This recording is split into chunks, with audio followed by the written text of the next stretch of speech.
Good morning, everyone. It's Thursday, July 30th. From the San Antonio Express News, my name is Luis Vasquez, and this is your Express Briefing. All of the stories you need to know to start your day. You can expect intermittent clouds and a high of about 97 in San Antonio today. President Donald Trump went to West Texas on Wednesday to cast himself as the savior of the state's vital oil and gas economy and to blast the Democrats who want to phase it out. Coronavirus infections remain widespread in Bexar County, where officials Wednesday reported 946 new cases and 7 more deaths from COVID-19. Hospital data, however, showed the continuation of an encouraging trend.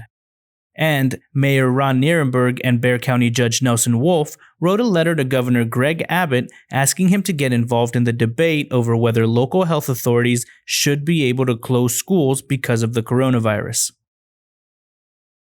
And now let's move on to the top stories for the day. You can find links to all these articles in the episode's description.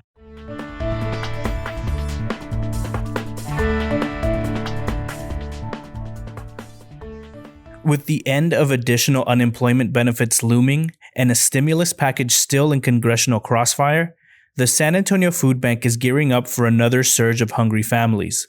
Eric Cooper, Food Bank president and CEO, said if Congress doesn't move soon to extend benefits that end this week or provide some other support, it could be devastating for thousands of children and adults in the area. Vincent T. Davis talked to some of the people at Camargo Park for Wednesday's food distribution, including those who were handing out and those who were receiving.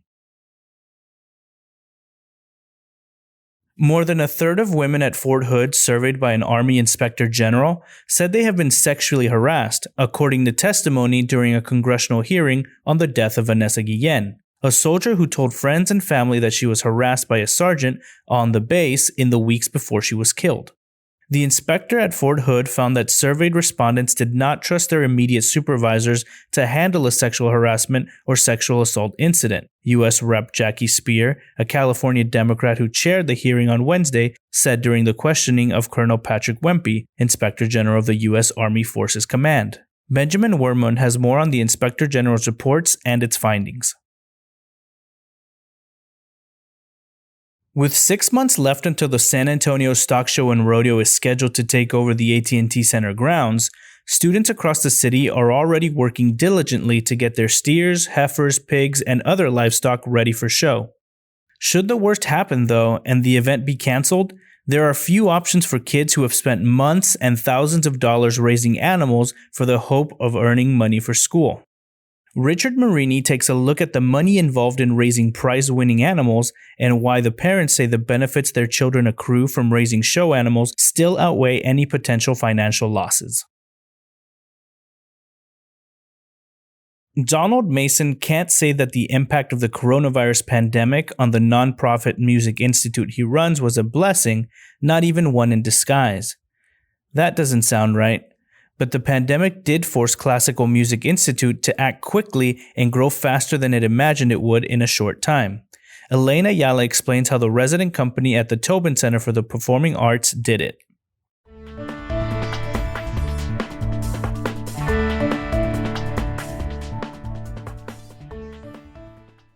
To keep our readers up to date on the path of COVID-19, the Express News has built a dashboard of interactive graphics showing the spread of the virus in the San Antonio area, in Texas as a whole, and across the United States.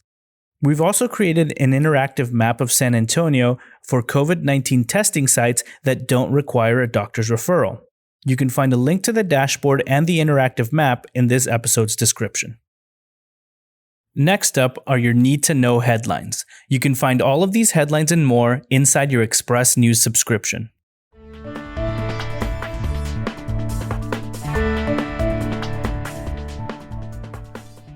Three superintendents of San Antonio school districts spoke with the Express News Editorial Board on Wednesday about the fall reopening. You can listen to the full audio in podcast form at the link in the episode description, as well as links to the top takeaways. The first day of school with in-class instruction for 2 Boerne ISD schools in Bexar County have been changed to August 12th. Comal ISD will forge ahead with physically reopening its 5 schools within Bexar County on August 25th. 95% of fall classes at the University of Texas at San Antonio will be fully online, the school announced this week.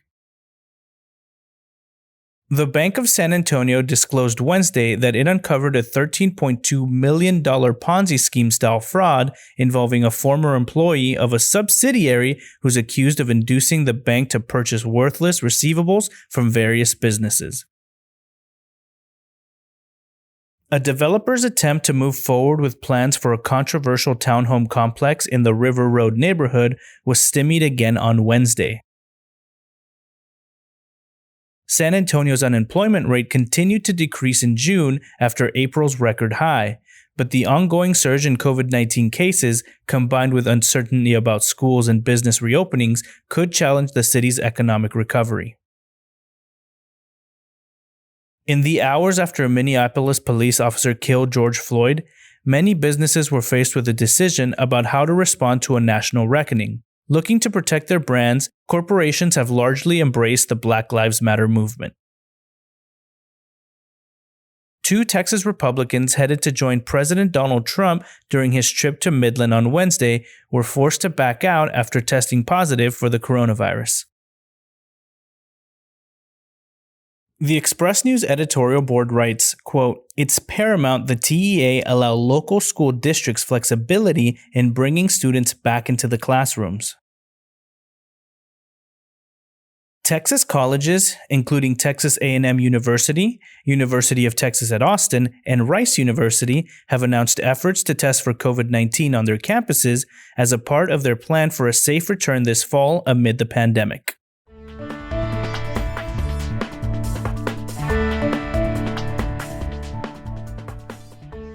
Forced to learn from home, many students struggled academically, so the SAISD Foundation, which runs the Book Buddies program, thought it was important to get books into children's hands this summer. The SAISD Foundation has distributed more than 16,000 books through its Roll Into Reading program. School buses bring books to the neighborhoods, and staffers hand them out by the bag. And now, let's move on to the fun stuff.